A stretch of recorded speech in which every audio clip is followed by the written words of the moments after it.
So, your sense of empowerment, your sense of feeling desired, wanted, valuable in this world cannot be dependent on whether the SP is calling you, texting you, saying I love you, doing lovey-dovey stuff, sending you flowers and all that. That is that. I will feel loved when the SP comes back. Till then, I'm going to be triggered and sad and anxious. Hi guys, my name is Akshay and I am a manifestation coach. All my contact info is in the description. Today, I'm going to talk about how wanting your desire a lot or needing it or longing and hoping for it is not manifestation. Many people, even seasoned manifestation pros, often come to me, tell me, I've been manifesting my specific person for 6 months. I have been manifesting money for 1 year, but it hasn't come yet. Okay, and what they fail to realize actually is that they are just needing it more and more, longing for it, and thinking that they are doing manifestation. Manifestation is equal to I am not manifesting it. I already manifested it. Okay, that is manifestation in one simple sentence. If I had to teach manifestation to a 10-year-old kid, that is what I would tell them, that you are not going to get it. You already got it. Okay, and there's one big discrepancy that many people fail to address in manifestation. Okay, they think that longing for their desire is manifestation, which it is not. I already explained that. Okay, and secondly, they fail to realize that they have to live in the end before the manifestation actually happens. I'm going to explain this with the help of a Neville Goddard story. It's a classical story. Neville Goddard at age 38 was drafted into the army. He was at the army camp in Louisiana. Okay, and this was during World War II. Okay, Neville didn't care about the war. He did not want to fight. Some people asked him, isn't it cowardly? He's like, no, I want nothing to do with it. Okay, so he, in his own mind, went to his apartment in New York over Washington Square.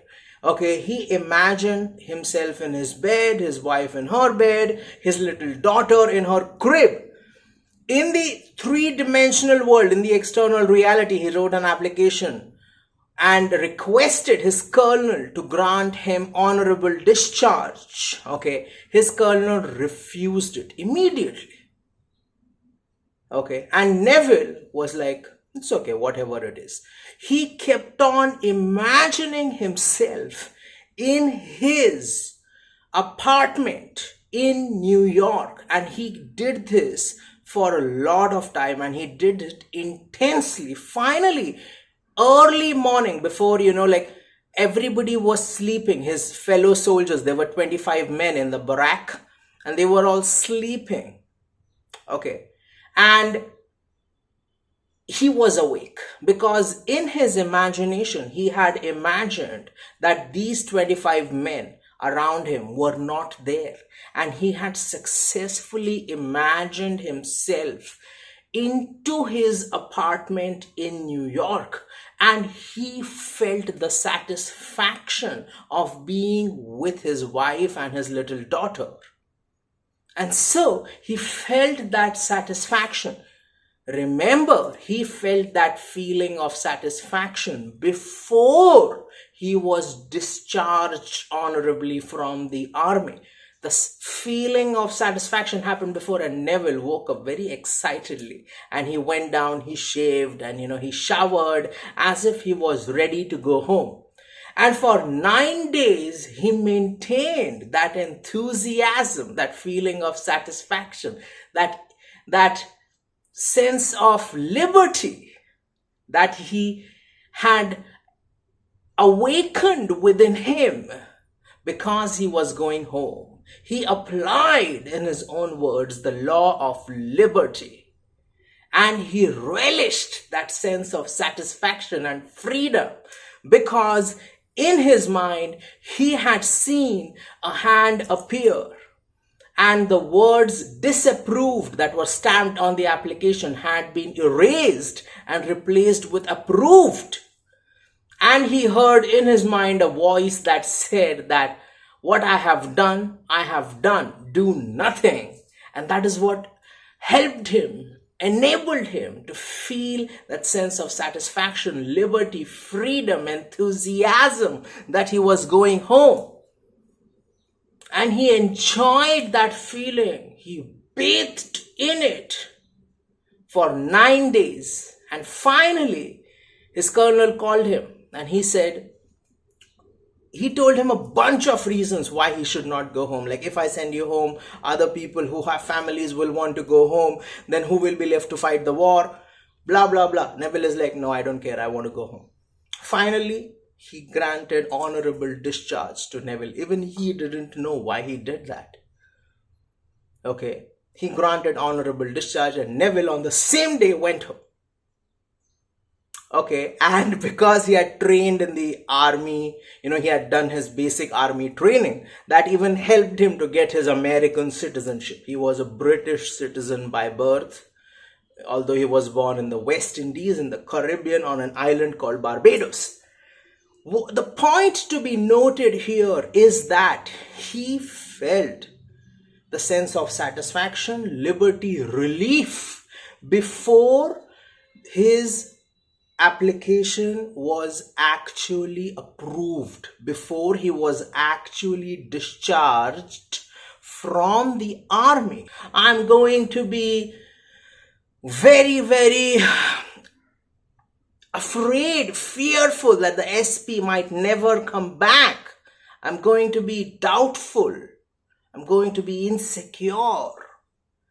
That is not what manifestation is. And then they think about, they literally conjure up reasons as to why they cannot have their manifestation instead of using their creative power to create the state, the feeling of the wish fulfilled. Instead of using their imagination to go to the end, to enjoy the end, to enjoy the feeling of the wish fulfilled, to dwell in the end, they come up with reasons as to why they cannot have this. And they conjure up reasons like heartbreak pattern. And this is wrong with me. They start blaming themselves for why they cannot have their manifestation. That is not manifestation, man. That is not manifestation.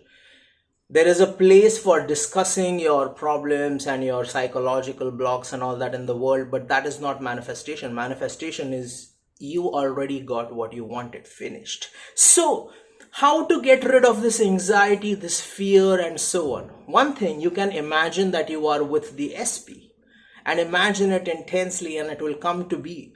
But the bottom line will be that in order to feel secure, in order to feel confident, in order to feel loved, in order to feel desired, in order to feel valued, in order to feel attractive, in order to feel worthy, in order to feel that your life is not meaningless, you need the SP always. And so whenever things go slightly downhill with the SP, you are going to lose your mind. And again, you will become that person who is very triggered, unhappy, sad. Your thoughts will turn against you and will cause you to burn in self-imposed hell. So, even though, manifestation of a specific person or love or anything is so straightforward, I always dedicate an entire session. Whenever somebody comes to learn from me, I always dedicate an entire session to awaken peace, harmony, confidence within the person first This is where many people make a big mistake. They feel that I will feel loved when the SP comes back. Till then, I'm going to be triggered and sad and anxious. Your sense of security and empowerment cannot be dependent on whether or not the SP is with you, they are giving you love, they are giving you validation. That is a very ephemeral, a very temporary sense of empowerment. Okay, you need to be powerful regardless of whether or not the SP is there. Okay, and that is something that needs to be addressed within you. Your thoughts need to work in your favor, and that happens when you start praising yourself that I'm attractive, I'm powerful, I am amazing, I am beautiful, I'm gorgeous, I'm glamorous, I'm kind, I'm compassionate. I always get what I want. Love comes to me easily, naturally. I feel complete. I feel whole. I feel amazing. I feel like I'm on top of the world. So, your sense of empowerment, your sense of feeling desired, wanted, valuable in this world cannot be dependent on whether the SP is calling you, texting you, saying I love you, doing lovey-dovey stuff, sending you flowers and all that. That is not what I recommend, because your foundation then is very weak.